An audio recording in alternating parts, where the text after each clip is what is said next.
Hello, hello, je suis ravie de vous retrouver pour le message de l'univers de cette semaine du 1er au 4 juin. Alors, ce que nous pouvons dire cette semaine, c'est qu'il n'y a pas énormément d'aspects, mais il y en a un très important, si on peut dire aspect, c'est la pleine lune en Sagittaire qui sera à 13 degrés. Donc, cette semaine va tourner autour de cette pleine lune. Il va y avoir en même temps un aspect très important, une conjonction Mercure-Uranus. Mercure étant Taureau, Uranus aussi se sont rejoints et donc ont formé une conjonction qui va apporter une ouverture au niveau des esprits, des événements imprévus au niveau d'achat, de vente, de contrats qui vont se signer, ou tout simplement, pour les plus grands chanceux, des moments de réception de messages de vos guides. Uranus amène, c'est le dieu du ciel qui vous amène quand même, qui est à une connexion avec le messager du ciel, qui est Mercure. Donc effectivement, vous pourriez avoir des messages très importants cette semaine et pour cette pleine lune, puisqu'elle est en même temps. Alors c'est une pleine lune qui va être à 13 degrés, qui est la continuité d'un processus qui a démarré le 4 décembre 2021, lorsque la nouvelle lune était à 12 degrés du Sagittaire. Vous voyez, il y a 1 degré d'écart. C'était le démarrage d'un nouveau cycle.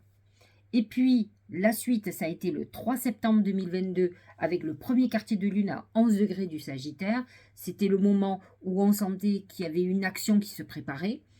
Ce 4 juin 2023, c'est cette pleine lune à 13 degrés du Sagittaire, c'est la révélation. Et le 3 mars 2024 sera le dernier quartier de lune à 13 degrés du Sagittaire qui clôture le schéma, le processus qui aura démarré le 4 décembre 2021. Donc voyez, il y a quelque chose qui s'est fait sur cette nouvelle lune du 4 décembre 2021 qui va se clôturer en mars 2024, mais qui va être illuminé, ou en tout cas qui va apporter un certain nombre de précisions là sur cette pleine lune du 4 juin. Donc essayez de vous souvenir de ce qui s'est passé à ce moment-là et voyez dans quel processus vous êtes. D'autant plus que cette pleine lune va être accompagnée par la conjonction Mercure-Uranus. Sachez-le, le taureau est en désharmonie quand même avec le Sagittaire, pas vraiment avec le Gémeaux, mais avec le Sagittaire, qui va favoriser une stimulation au niveau de notre réflexion, de nos idées, de nos envies, une ouverture d'esprit, beaucoup plus d'intuition. Donc voyez comme cette pleine lune est très importante. C'est un moment où il va falloir réfléchir. Peut-être avez-vous envie de reprendre des études, de partir à l'étranger, de voyager. Il va falloir clôturer tous les projets qui n'ont pas été clôturés pour repartir sur de nouvelles bases. En tout cas, vous êtes dans une phase où il va falloir se libérer de nos excès, de mettre fin à une période peut-être qui correspond à l'époque où on avait effectivement, je pense que ça a été, et c'était pendant le Covid, nous avions un nœud lunaire Gémeaux-Sagittaire. Et en fait, on a l'impression qu'avec cette lune, on clôture quand même quelque chose. Donc, ce 4 juin, très important. Alors, voyons ce que nous dit les oracles. C'est l'anneau. L'anneau, c'est l'engagement. Je m'engage sur un nouveau chemin. Je clôture certaines choses. C'est une alliance. C'est le mariage, amoureusement parlant, mais ça peut être le mariage au niveau professionnel, mais c'est aussi le désengagement de quelque chose. Donc il est très important, c'est une pleine lune qui va mettre cette semaine en exergue notre couple, nos associations, tout ce que nous devons détruire et tout ce que nous devons construire à ce niveau-là, au niveau du deux, quoi. Dieu, bon, bien sûr, on peut être plusieurs associés, par exemple. On peut pas être plusieurs en couple, par contre. Donc, voilà ce que dit l'oracle magique. Voilà ce que dit l'oracle du Tao. C'est la durée. Constance, continuité, endurance, persévérance. Il est vrai que le Gémeaux et le Sagittaire ne sont pas des signes persévérants. Pardon. Maturité, renforcement, stabilité, engagement profond. Voyez comme le message est exactement le même. Un engagement profond dans vos vœux, par exemple. Tout dépend de ce que vous avez demandé. Si vous avez demandé un business, la réussite d'un business, il va falloir quand même faire un minimum pour que ce business fonctionne, autrement ça ne fonctionnera pas. Donc c'est bien beau de demander un miracle, mais il y a un proverbe qui dit « de toi le ciel t'aidera ». Ça veut dire ce que ça veut dire. Il faut donner un peu de soi pour recevoir beaucoup. Donc c'est ce qu'on vous dit, de vous engager dans tout ce que vous avez demandé et de clôturer tout ce que vous avez à clôturer. Deuxième oracle, c'est la longue vue. Mettez le focus sur votre intuition pour une nouvelle vision. Utilisez votre intuition. Vous allez avoir des messages médiumniques. Donc ayez l'esprit ouvert, parce que pour les réceptionner, il faut être apaisé et il faut être alerte, attentif ou attentive. Déconstruire ses peurs. La peur est un espace-temps qui se trouve entre ta zone de confort et ta zone de magie. Regarde chacune de tes peurs, nomme-les, conscientise-les, déconstruis-les une à une et traverse-les pour rejoindre la magie ou l'âme agit. En fait, ce que vous dit cet oracle, c'est que pour rejoindre le royaume de la magie, il faut avoir confiance en votre destinée. Il faut avoir confiance en l'univers. Je l'ai souvent dit, je le dis entre quatre murs à mes clients, mais de toute façon, si vous n'êtes pas apaisé, si vous n'avez pas la foi en votre destinée, les choses ne fonctionnent pas et vous ne pouvez pas vous connecter à votre intuition, ou en tout cas très très peu. Il faut comprendre une chose, et c'est vrai, vous allez voir des voyants ou des voyantes comme moi, mais en fait, vous attendez qu'ils vous disent ce que vous voulez. Mais l'univers, la vie, la destinée a un plan pour vous. Moi, j'en suis persuadée, depuis 35 ans que je fais de la voyance. Mais pas obligatoirement ce que vous avez pensé dès le départ. Donc, laissez-vous porter. Je ne dis pas de ne pas agir, mais de ne pas enfoncer les portes, ça oui, par contre. Moi, je le vois souvent pour l'amour. J'ai des gens qui veulent absolument telle personne. Mais en fait, c'est une personne qui ne les rendra pas heureux, qui ne leur apportera pas. Mais c'est ça, c'est le désir immédiat. Il faut que vous alliez au-delà de ça et dire fondamentalement, je ne veux pas telle personne, je veux être heureux, je veux être heureuse, je veux être en harmonie. Une fois que vous en arriverez là, ça veut dire que vous avez fait le bon chemin et que vous avez confiance en ce que l'univers vous réserve. Voilà tout. Et c'est ça que ça veut dire. Allez, nous allons partir pour les béliers et ascendant bélier. Le serpent. Le serpent, c'est toutes les gens négatifs autour de vous, vos ennemis, les gens qui parlent mal de vous, la rumeur. Vous pouvez être victime de quelque chose comme ça, de gens qui parlent dans votre dos. Faites très attention, surtout si vous avez des secrets. Il ne faut pas oublier que cet axe Gémeaux-Sagittaire, c'est l'axe de la vérité. Donc faites très attention que vos secrets ne soient pas dévoilés, surtout si vous les avez confiés à quelqu'un qui ne sait pas tenir sa langue. L'approche. Avancée, accueil chaleureux, conditions prospères, influence accrue, optimisme, détente, venue. De toute façon, la conjonction Mercure-Uranus est positionnée dans votre maison 2, qui est la deuxième maison. C'est votre maison d'évolution où vous pouvez avoir de l'abondance financière, faire des projets nouveaux. Donc vous êtes dans cette phase d'avancée. Si vous avez encore le serpent, c'est qu'à mon avis, vous ne vous êtes pas libéré de certaines personnes ou de certaines choses qui sont encore problématiques. Taureau et ascendant taureau, c'est la clé. La clé, c'est la solution qui émerge. C'est vous trouver une solution. Uranus-Mercure, la conjonction, c'est des idées lumineuses. C'est j'ai d'un coup un éclair de génie, j'ai trouvé la solution. C'est ça. C'est les portes qui s'ouvrent pour vous, les nouvelles perspectives qui arrivent, qui sont là et qui font que vous avancez. Le travail sur ce qui a été corrompu. Vous pouvez être dans une période de guérison, réparation, correction des erreurs passées, épuration de la corruption, restauration de l'équilibre, action responsable. Il n'est pas improbable que certains taureaux et ascendants taureaux n'aient pas fait tout le travail lorsque Jupiter était en bélier, c'est-à-dire jusqu'au 16 mai. Je vous l'ai dit, lorsque Jupiter était en bélier, c'était le moment de faire le bilan 12 années et de vous débarrasser de ce qui était problématique. Donc ceux qui sont encore en phase transitoire, qui sont encore un pied un peu dans le passé et qui n'ont pas tout réglé, eh bien ils sont dans cette phase-là qui peut être compliquée. Gémeaux, c'est les montagnes. Alors les montagnes, c'est deux choses. C'est les obstacles, les épreuves, mais c'est aussi l'ascension. On monte, ça me fait penser beaucoup au Capricorne, où on monte lentement mais sûrement vers le sommet. Là, la pleine lune, soleil Gémeaux, lune Sagittaire, va mettre en lumière ce que vous devez modifier, ce qui peut être encore des obstacles dans votre vie. À vous de vous libérer. Ayez un éclair de génie, voyez la vérité et la lucidité. Essayez de ne pas trop rêver, ce sera le seul moyen que vous puissiez éliminer les blocages et les obstacles dans votre vie. Avant l'accomplissement, incertitude, doute et hésitation, perte de confiance, conditions instables, extrême vigilance et discorde. En fait, ça c'est, vous savez, quand on arrive au bout, là, qu'on a la ligne d'arrivée pas très loin, eh bien c'est là qu'on commence à être rempli de doutes, d'inquiétudes, d'angoisse. Et si tout le chemin parcouru ne donnait pas ce que j'imaginais. Tant qu'on n'est pas dans la finalité, en fait, on ne se pose pas la question de la réussite, on en est même convaincu. Et puis quand on arrive au bout, on n'est pas sûr d'avoir le succès ou d'être arrivé à bon port ou avoir fait tout ce qu'il fallait. Donc, laissez partir vos doutes, laissez la lumière entrer dans votre vie, sortez, ça peut être un obstacle, tous ces doutes, ces inquiétudes, ça fait partie de vous. Donc, il faut se libérer de ça pour que vous soyez au maximum de votre forme. Cancer.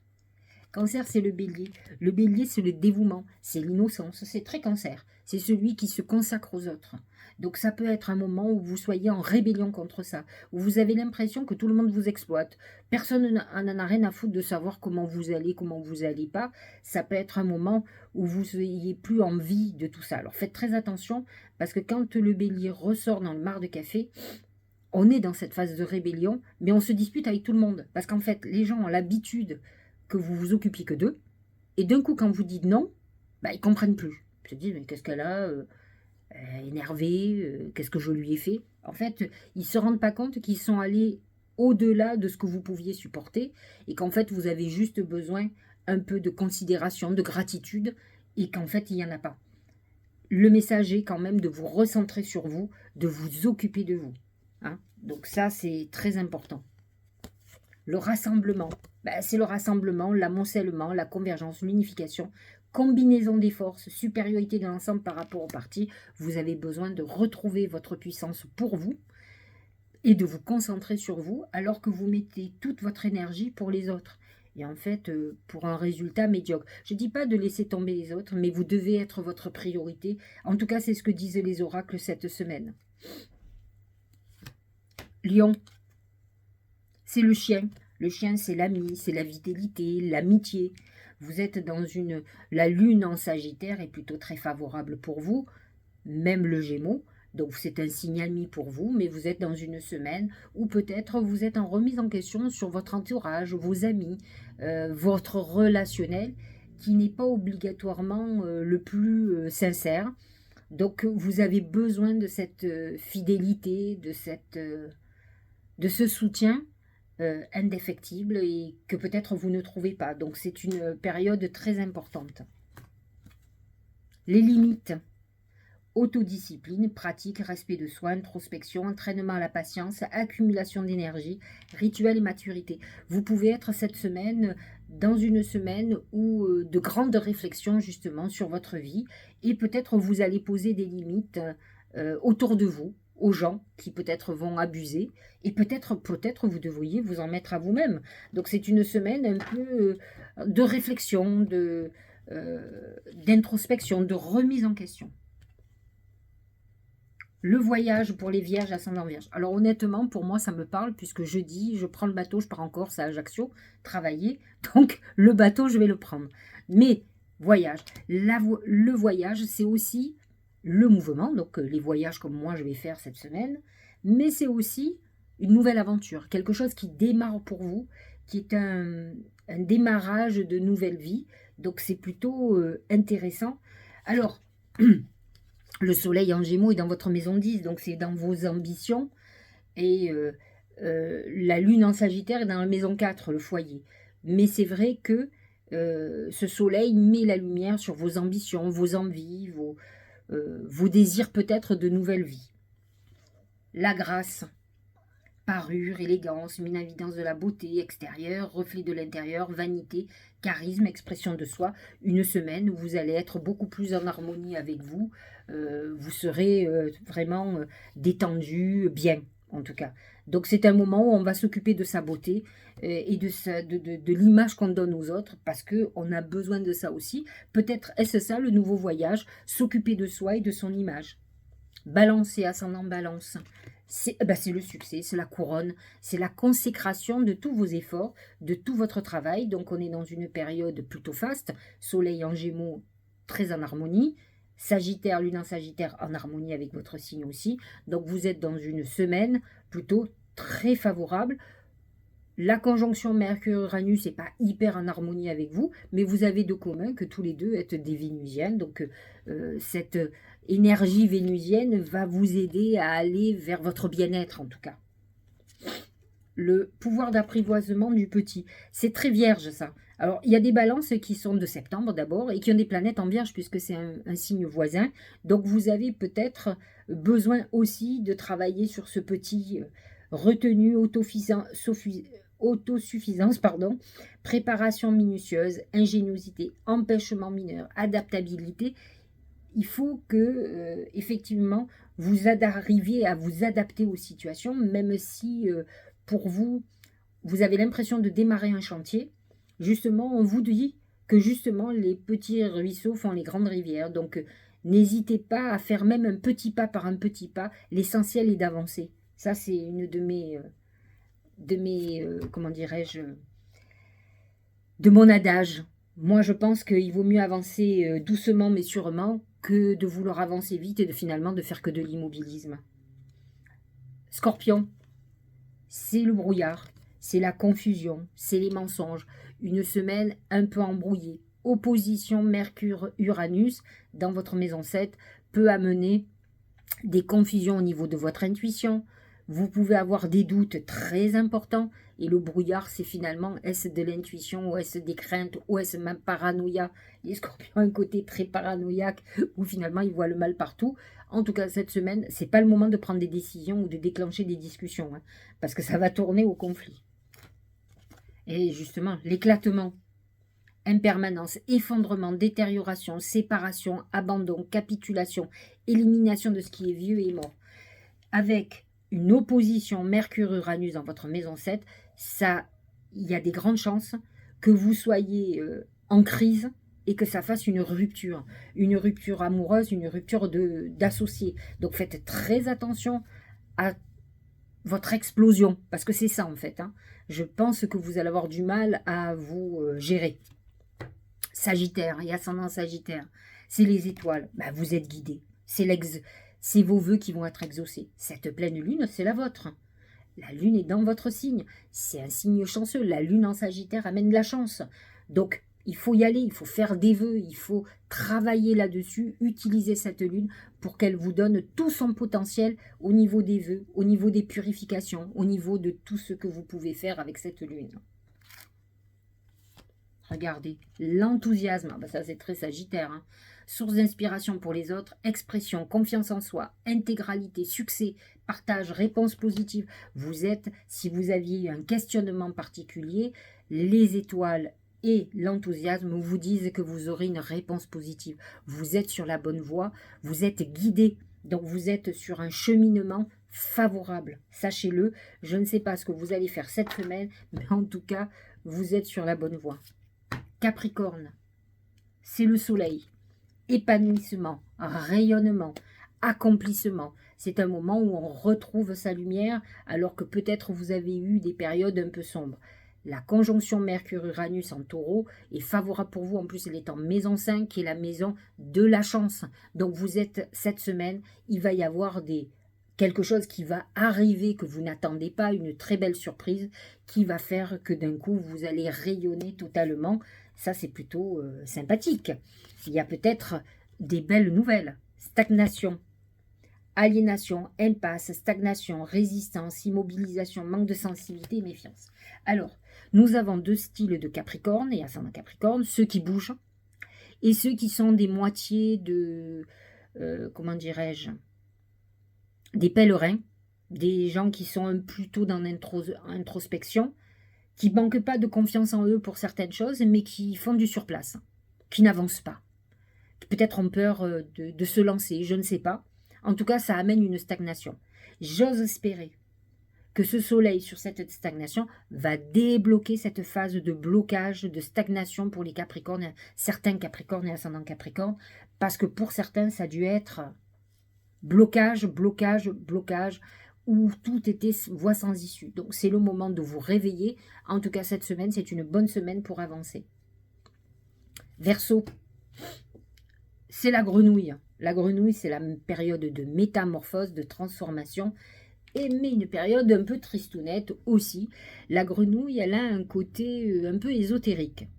Alors, c'est un moment où effectivement, on peut y avoir une transformation plutôt spirituelle. Si vous êtes une femme, ça peut être, et que vous ayez envie d'un bébé, vous pourriez tomber enceinte.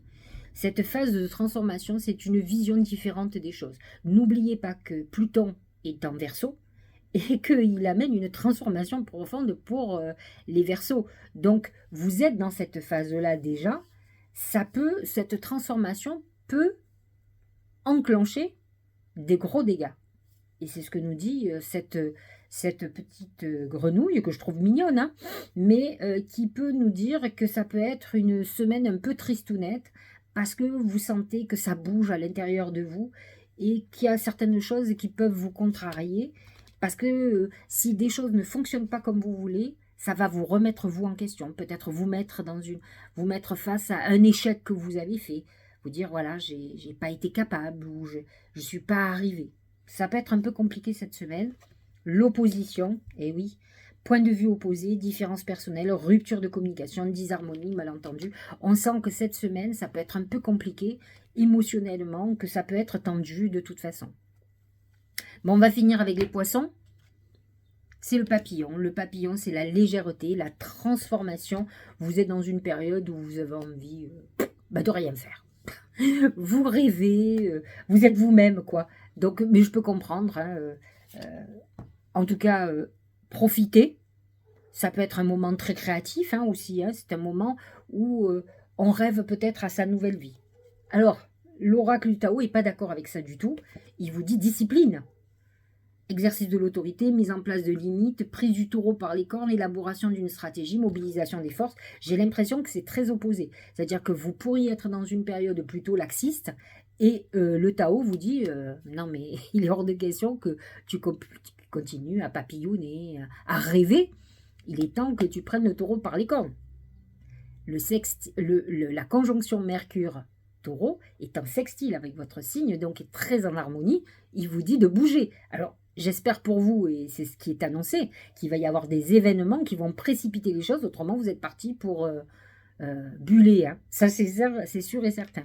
Mais bon, en tout cas, c'est pas une mauvaise semaine. Il y a des prises de conscience et de belles intuitions.